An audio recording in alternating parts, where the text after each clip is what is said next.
श्री शिवाय नमस्तुभ्यम महाराज। कहते हैं काशी में देव दीपावली होती है, काशी में देव दीपावली होती है, बड़ी बड़ी भव्य रूप में होती है। क्यों होती है? क्योंकि इस काशी की पवित्र भूमि पर भगवान नारायण लक्ष्मी जी को लेकर आए थे और लक्ष्मी जी कह रही थी कि सारा वैभव मेरा है। जब लक्ष्मी जी गई वैभव देने के लिए, लक्ष्मी के पास में वैभव नहीं बचा था, वैभव नहीं था।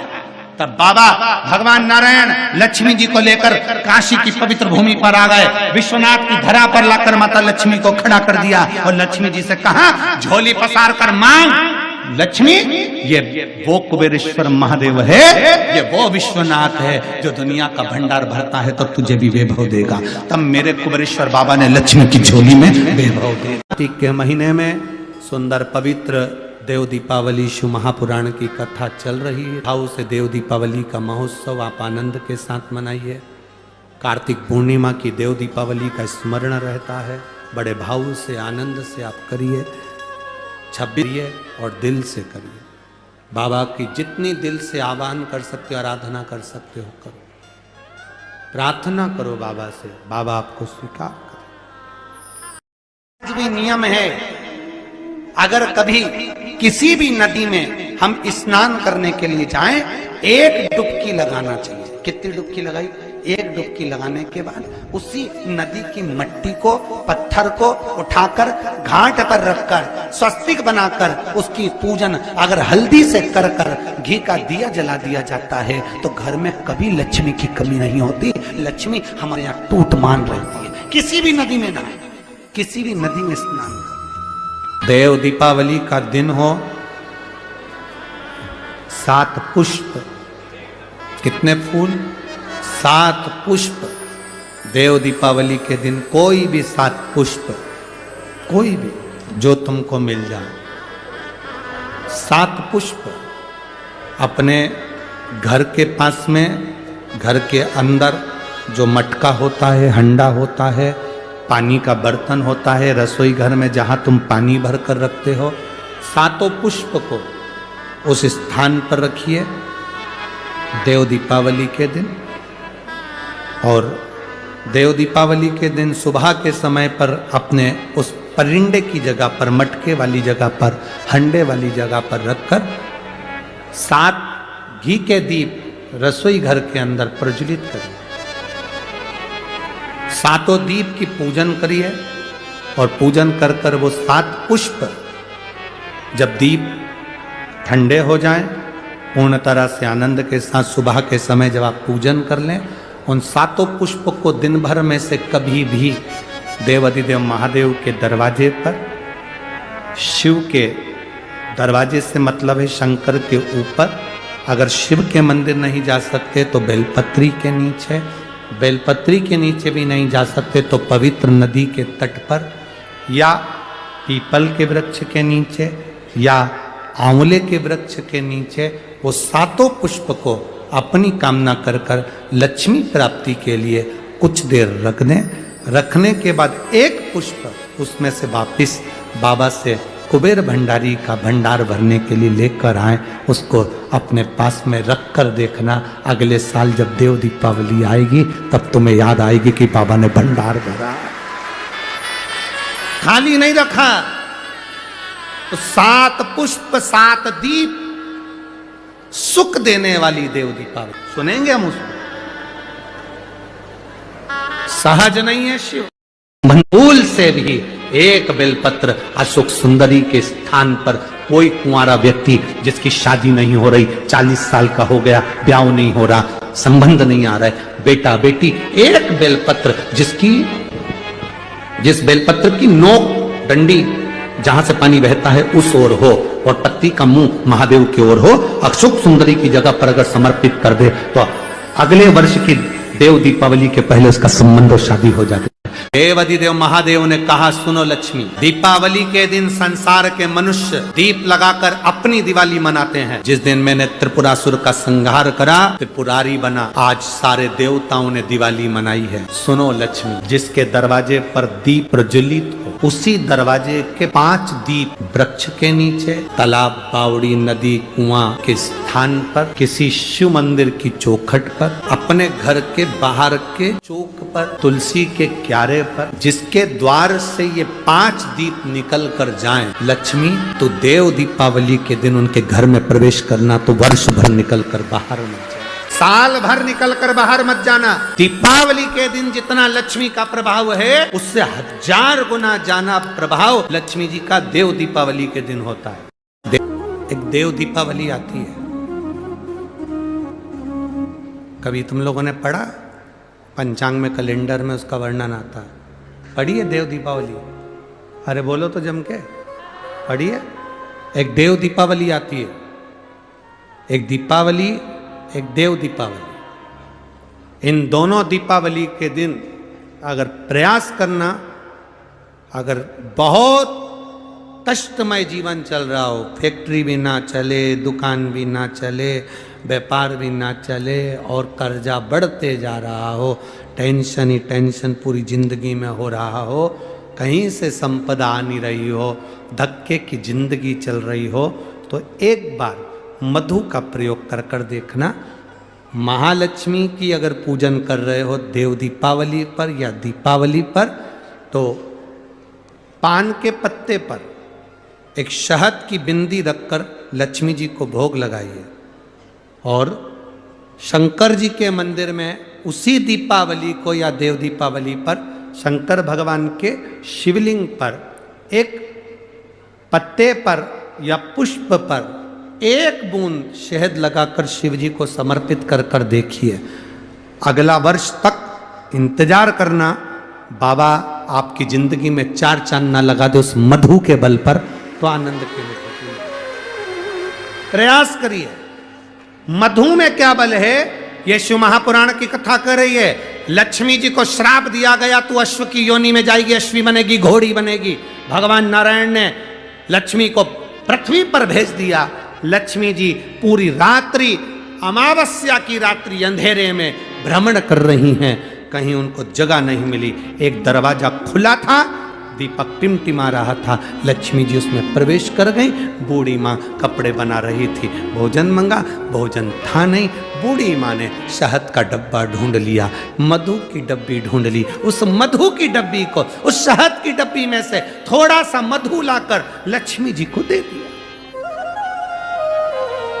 थोड़ा सा मधु लाकर, थोड़ा सा शहद लाकर लक्ष्मी जी को दिया। अश्वमेध यज्ञ का अश्व एक क्षण के लिए बैकुंठ जाता है। अशोक सुंदरी पर चढ़ाया गया जल, जब शिव जी पे चढ़ाते चढ़ाते जल को अशोक सुंदरी पर चढ़ा देते हैं, तो वो जल पितरों के पास जरूर जाता। जैसे अपने कोई कामना करते हैं, अपना कोई काम नहीं हो रहा, कोई प्रॉपर्टी अटक गई, कोई कार्य अटक गया, कोई पैसा अटक गया, कोई लक्ष्मी अटक गई, तो अपन 5 जगह पर जल चढ़ाना चालू कर देते हैं। कितनी जगह पर जल चढ़ाते हैं? 5 जगह। जब अपना कोई पैसा अटक जाता है, कोई कार्य अटक जाता है, कोई फाइल अटक जाती है, कोई काम नहीं होता, तो 5 जगह पर जल चढ़ाना प्रारंभ कर देते हैं। पहला, ये शिव, बीच में अशोक सुंदरी का स्थान। 5 जगह पर हम जल चढ़ाना प्रारंभ कर देते हैं जब कोई काम अटकता। पहला गणेश जी के स्थान, दूसरा षडानंद कार्तिकेय का स्थान, तीसरे नंबर पर अशोक सुंदरी का स्थान, चौथे नंबर पर जलाधारी के चारों तरफ, और 5वां शिवलिंग का स्थान।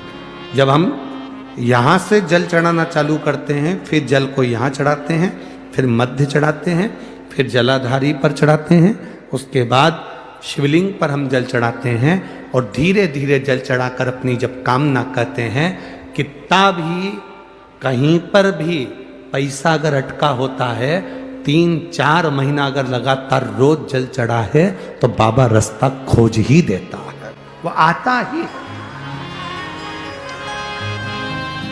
चाहे अटक गया या कोई फाइल अटक गई या कोई कार्य अटक गया, तो बाबा सुनता है, निकालता जाए।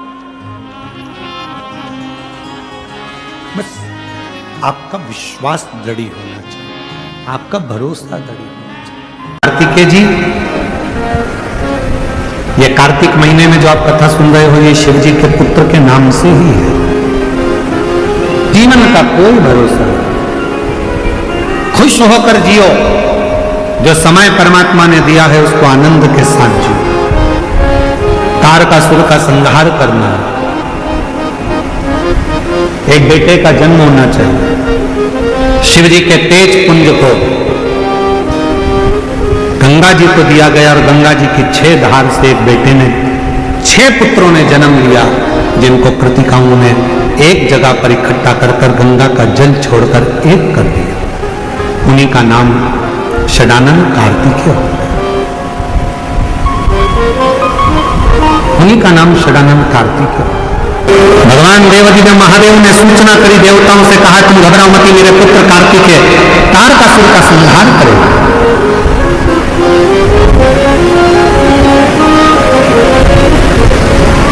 जाओ कार्तिकेय तारकासुर का संहार करो। कार्तिकेय चले। इतने में मां जगदम्बा जगदम्बा अम्मा माता पार्वती जी ने रोक लिया। पार्वती जी बोली कार्तिकेय जरा रुको, तुम जिस तारकासुर को मारने के लिए जा रहे हो तारकासुर साधारण नहीं है, हे असुर राक्षस है, राक्षस प्रवृत्ति है, असुर है, देवताओं को परेशान करा, सबको परेशान करा, पर वो शिव जी का मान रखता है, शंकर जी का सम्मान करता है। उसके हृदय में बाण नहीं लगना चाहिए, क्योंकि उसके हृदय में शिव बैठा हुआ है, शंकर बैठा। षडानंद कार्तिकेय जी ने कहा मां चिंता न करिए, बाण को छोड़ूंगा, पर वो तारकासुर के हृदय में नहीं लगेगा। युद्ध प्रारंभ हुआ। तारकासुर ने जो षडानंद कार्तिकेय जी को देखा तो कार्तिकेय जी को देखकर तारकासुर ने हाथ जोड़ लिया, प्रणाम नमन। कार्तिकेय जी मुस्कुराने लगे। तारकासुर ने जैसे नमन करा वैसे मुस्कुरा। तारकासुर शिव जी की, भगवान शंकर के पुत्र श्री कार्तिकेय जी की मुस्कुराहट को देखकर अब तारकासुर ने विचार कर कर कह दिया देवाधिदेव महादेव से अब मेरे प्राण छूट जाए तो मुझे गम नहीं, क्योंकि मैंने आपके पुत्र के चेहरे की मुस्कुराहट देखी। दुनिया की सबसे बड़ी औषधि है आपके चेहरे की स्माइल, प्रसन्नता। और चेहरे की प्रसन्नता जो देखी, देखते से तारकासुर ने विचार कर लिया कि अब प्राण जाए तो भले चले जाए, भले जाए।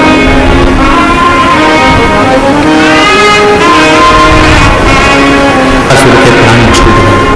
देवताओं ने पुष्पों की वृष्टि कर दी, गंधर्व ने गान कर दिया, अप्सरा नृत्य कर दी, चारों तरफ आनंद हो गया। जैसे ही कार्तिकेय महाराज ने तारकासुर का संहार करा, सारे देवता तारकासुर के प्राण छूटने के बाद षडानंद कार्तिकेय जी महाराज के पास में आ गए। सबने स्तुतियां गाना प्रारंभ करा। उन्होंने भगवान षडानंद कार्तिकेय जी को देखा तो कह दिया, हे कार्तिकेय, मृत्यु लोक में जन्म लेने वाला मनुष्य आपके नाम के अंकित माह में, कार्तिक महीने में, यदि भूलवश में एक आकाशीय दीप का दान कर देगा तो वो शिव धाम में जाने का अधिकारी बन जाएगा। ये ब्रह्मा जी का।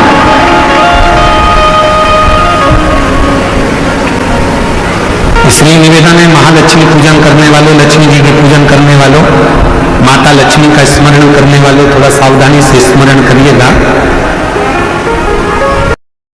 हारे हारे और अपने जीते जीत, अपन क्यों हारे? डॉक्टर ने कहा कि घुटने बदलना पड़ेंगे, उनसे कहो डॉक्टर साहब दवाई दीजिए, गोली दीजिए, जांच करिए। अब मैंने आपको दिखा लिया, अब एक बार मेरे महादेव को और दिखा। रोज अपने घर से 1 लोटा जल भरो, शिव जी के मंदिर जाओ, शंकर जी को जल चढ़ाकर, बेलपत्र लेकर, घुटना, कमर, पीठ कहीं पर भी तकलीफ है तो नंदी के ठीक पीछे, राइट में नंदी के ठीक पीछे बैठो और भगवान शंकर का नाम लेकर कुंदकेश्वर का बेलपत्र खाना प्रारंभ करो। 1.5 महीने के बाद फिर डॉक्टर के पास जाओ, एक बार मेरे घुटने की जांच करिए, डॉक्टर कह देगा आपको ऑपरेशन की जरूरत नहीं, घुटने में काम करना। इसको कोई सियोर वाला महाराज ने नहीं जिताया, इस बीमारी को किसी ने नहीं भगाया, इस बीमारी को आपने भगाया अपने विश्वास के बल पर, अपने भरोसे के बल, अपनी दृढ़ता के। अंदर चरित्र शास्त्रों में लिखा है, फूल धोकर चढ़ाया तो भगवान स्वीकार ही नहीं करता। अब जरा विचार तो करो जरा, अगर बगीचे में से फूल को तोड़ा गया और उसको धोकर भगवान को चढ़ाया तो भगवान कभी स्वीकार नहीं करते, ये शास्त्र कहता है। इसलिए फूल को धोया कभी नहीं जाता। जैसे डाली पे से फूल टूट के आया तुम भगवान को चढ़ाओ, पर फूल को घर में लाने के बाद तुम धोगे, पानी छीट कर साफ करोगे और फिर भगवान को चढ़ाओगे तो समझ लेना फूल भगवान स्वीकार नहीं करेगा। जैसा है वैसा देव, तुम्हारे जैसे नहीं। नहाए तो खूब साबुन से मल मल कर और मालूम पड़े मन रह गया बेकार और सोचो कि भगवान कर ले स्वीकार, ये कभी नहीं हो सकता। फूल और मनुष्य एक जैसा होना चाहिए कि फूल जैसा दिया वैसा भगवान को दिया, इसमें स्नान नहीं कराना। उसी तरह मन भगवान ने जैसा दिया वैसा भगवान को प्रदान कर दो, उसका, इसमें दिखावा नहीं होना चाहिए, दिखावा नहीं।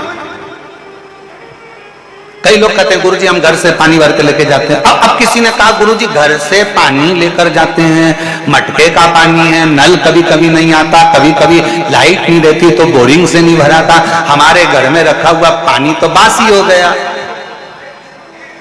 थोड़ा ध्यान देना, पानी तो बासी हो गया।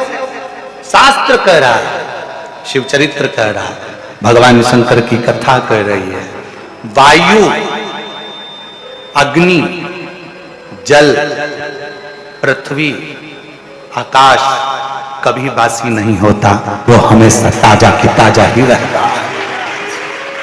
श्री शिवाय नमस्तुभ्यम। सभी माताओं, बहनों और भक्तजनों से हाथ जोड़कर निवेदन है कि अगर आप इस वीडियो को YouTube पर देख रहे हैं तो इसे लाइक करें और हमारे चैनल को सब्सक्राइब करना न भूलें। भविष्य में आने वाले वीडियो की जानकारी के लिए बेल आइकॉन दबाएं। कमेंट बॉक्स में हर हर महादेव अवश्य लिखें और इस पुण्य के कार्य में अपने दोस्तों और परिवार को भी शामिल करें। इस वीडियो को उनके साथ शेयर करें ताकि वे भी इसे सुनकर लाभ उठा सकें। श्री शिवाय नमस्तुभ्यम। हर हर महादेव।